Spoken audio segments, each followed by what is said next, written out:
ಹಾಂ, ಹರಿಪ್ರಸಾದ್ರೇ, ಭದ್ರತಾ ವೈಫಲ್ಯ ಇದೆ. ಇದೇ ಸರ್ಕಾರ ದೊಡ್ಡ ಪ್ರಮಾಣದ ಹಾನಿಯನ್ನು ತಪ್ಪಿಸಿದೆ. ಇದೇ ಸರ್ಕಾರ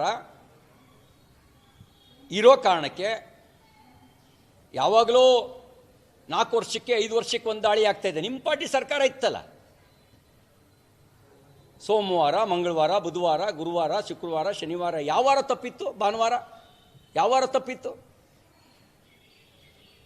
ಪ್ರತಿನಿತ್ಯ ಬಾಂಬ್ ಸ್ಫೋಟದ ಸುದ್ದಿ ಆಗ್ತಿತ್ತಲ್ಲ. ಏನು ಆಕ್ಷನ್ ತಗೊಂಡಿತ್ತು ನಿಮ್ಮ ಪಾರ್ಟಿ ಸರ್ಕಾರ? ನಮ್ಮ ಸೈನಿಕರ ಮೇಲೆ ಕಲ್ಲು ಹೊಡೆಯೋರಿಗೂ ವಾಪಸ್ ತಿರುಗೇಟ್ ಕೊಡೋದಕ್ಕೆ ಅವಕಾಶ ಇಲ್ದಂಗೆ ಮಾಡಿದ್ರಿ. ನಮ್ಮ ಸೈನಿಕರನ್ನು ದುರ್ಬಲಗೊಳಿಸ್ಬಿಟ್ಟಿದ್ರಲ್ರಿ. ಈಗ ಕಾಶ್ಮೀರದಲ್ಲಿ ಕಲ್ಲು ತೂರಾಟ ಮಾಡುವಂಥ ತಾಕತ್ತಿದೆಯಾ ಇವತ್ತು? ನಿಜ, ಇನ್ನೂ ಬೇರು ಉಳ್ಕೊಂಡಿದೆ ಭಯೋತ್ಪಾದಕರದು. ಕಾರಣ ಏನು ಅಂದರೆ, ಗೊಬ್ಬರ ನೀರು ಹಾಕುವಂಥ ಕಾಂಗ್ರೆಸ್ನಂಥ ಪಾರ್ಟಿ ಬದುಕಿರೋ ಕಾರಣಕ್ಕೆ, ಆ ಒಂದು ಮಾನಸಿಕತೆ ಬದುಕಿರೋ ಕಾರಣಕ್ಕೆ. ಆ ಮಾನಸಿಕತೆ ಸತ್ತರೆ ಅವರು ಸಾಯ್ತಾರೆ. ಭಯೋತ್ಪಾದಕರಲ್ಲೂ ರಾಜಕಾರಣದ ಲಾಭ ನಷ್ಟ ಲೆಕ್ಕಾಚಾರ ಹಾಕುವಂಥ ಮಾನಸಿಕತೆ ನಿಮ್ಮ ಪಾರ್ಟಿಯೊಳಗೆ ಬದುಕಿರೋ ಕಾರಣಕ್ಕೆ ಇಂಥವು ನಡೀತವೆ. ಪೊಲೀಸ್ ಸ್ಟೇಷನ್ ಮೇಲೆ ಬೆಂಕಿ ಹಾಕಿದವ್ರಿಗೆ ಕೇಸ್ ವಾಪಸ್ ತಗೊಂಡ್ರಲ್ಲ, ಅವರೇ ನಾಳೆ ಬಾಂಬ್ ಹಾಕಕ್ಕೆ ಬಂದವರು ತಯಾರಾಗೋದು.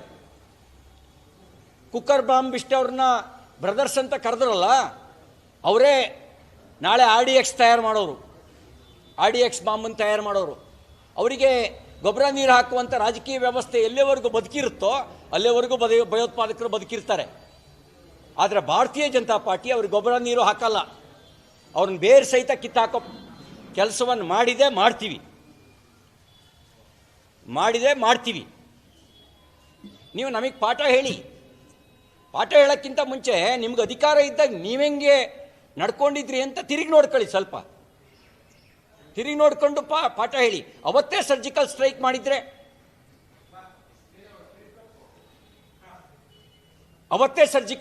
ಮಾಡಿದ್ರೆ ಅವರೆಲ್ಲಿ ಉಳಿತಿದ್ರು? ಬಹುಶಃ ಇದನ್ನೆಲ್ಲ ಮನಗಂಡೇನೆ ಅಂಬೇಡ್ಕರ್ ಅವರು ಥಾಟ್ಸ್ ಆಫ್ ಪಾಕಿಸ್ತಾನದಲ್ಲಿ ಎಳೆಯಾಗಿ ಬಿಡಿಸಿರೋದು, ಯಾರ್ಯಾರ ಮಾನಸಿಕತೆ ಹೆಂಗೆ ಕೆಲಸ ಮಾಡುತ್ತೆ ಅಂತ ಹೇಳಿ.